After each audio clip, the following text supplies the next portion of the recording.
Everyone, সবাই কেমন আছো? আশা করি সবাই ভালো আছো। তো সকালবেলা বাজারে যেতে পারি না রোদ্দুরের মধ্যে, আর ইচ্ছাও করে না, ঘুম থেকে উঠতেও দেরি হয়। তো সোদপুর বাজারে চলে গেছিলাম আজকে একটুখানি।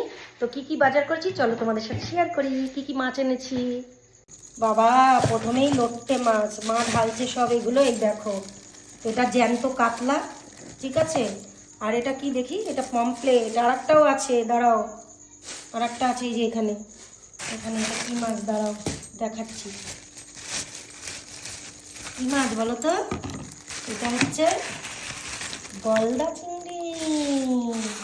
মা আর আমি খাই বন্ধুরা, এই জন্য অল্প অল্প করেই সব আনি, কেন দুজন মানুষ কত আর আনবো। কাতলাটা একটু বেশি আনি, কারণ আমি মাছ ভেজে ভেজে ভাত খাই, যেদিন ঝোল টোল খেতে ইচ্ছা করে না তার জন্য। আর চার পিস পমফ্লেট আছে এখানে। দেখো কত ফ্রেশ মাছগুলো। কাতলা মাছটা তো পুরো জ্যান্ত। লোটে মাছ মা ভালো খায়, নরম। আর এইটা হচ্ছে মাছের তেল বেরিয়েছিল। আর একটা মাছ আছে দেখো, আর একটা প্যাকেট আছে। এই দেখো, আর একটা মাছ এনেছি, চুনো মাছ, কাচকি মাছ। দেখো তোমরা।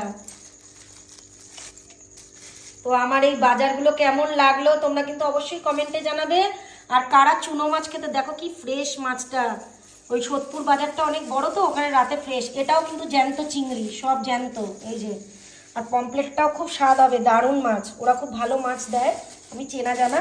তো এই কাচকি মাছটা নিয়ে এসেছি, অনেকদিন চুনো মাছ খাওয়া হয় না। এবার জানি না মা এটা কীভাবে রান্না করবে, রান্না করলে আমি অবশ্যই চেষ্টা। তো বাজার কেমন লাগলো তোমরা অবশ্যই কমেন্টে বলবে। আর মা কিভাবে কাচকি মাছটা রান্না করবে সেটার রেসিপি আমি দেওয়ার চেষ্টা করব, কারণ আমি যখন ঘুমাই তখন মা রান্না করে ফেলে সকাল সকাল, সেই জন্য। আর এই লেবুটা নিয়ে এসেছি, 10 টাকা দাম। গন্ধরাজ, কি সুন্দর গন্ধ বন্ধুরা, আমি খুব ভালো লাগে আমার এই গন্ধরাজ লেবু খেতে, এই জন্য আমি যখনই বাজারে যাই লেবু নিয়ে আসি।